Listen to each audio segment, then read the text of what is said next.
So we're at the end. Neil, do you want to offer any closing comments on all of this?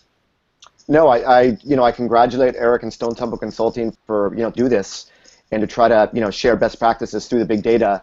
At the end of the day, it's all great food for thought, and hopefully everybody has some takeaways. But if you're already doing really well on Twitter, don't change what you're doing. But always be experimenting with new things. If you haven't tried images or numbers of mentions, I thought that was really a strange one at the very end there.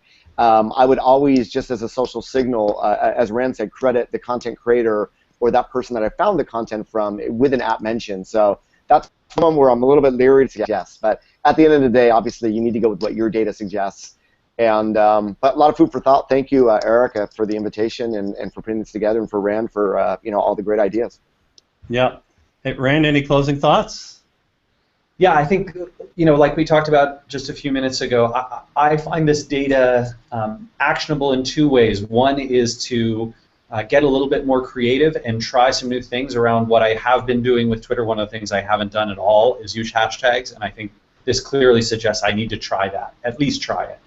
And then the second thing that I really appreciate about this study is I think some of the emotional factors, right, which makes me recognize, hey, this is what's normal. This is what's average. And so when I talk to people and marketers ask me for advice about Twitter and those kinds of things, I can say, hey, not only am I giving you this advice, but here's a large aggregation of data to back up these statements.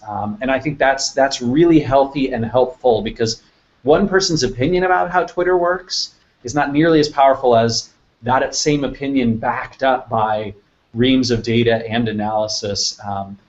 And so I think this study is a credit to you guys and the folks at Stone Temple, but really also just something that a lot of marketers can continue to lean on for the year ahead as they're pointing out to their clients, their managers, their coworkers, their teams, how they should and shouldn't be using Twitter.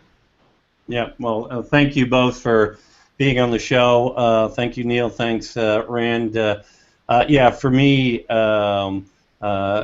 with Rand's note earlier that you don't shove an image in every single tweet you ever do, if you have something where you're really looking for major engagement, you'd be nuts to not include a good, compelling image, well-crafted to reinforce the content of the tweet.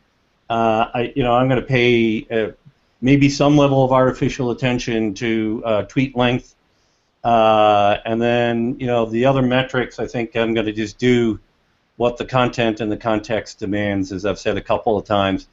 And there maybe there'll be some tweaks along the way. I mean, but good common sense and producing great content is always a great guide in all of this stuff. So thanks everybody for watching. I know the guys have other meetings they have to go to, so thanks for being with us. But that's it for the Digital Marketing Excellence Show for today.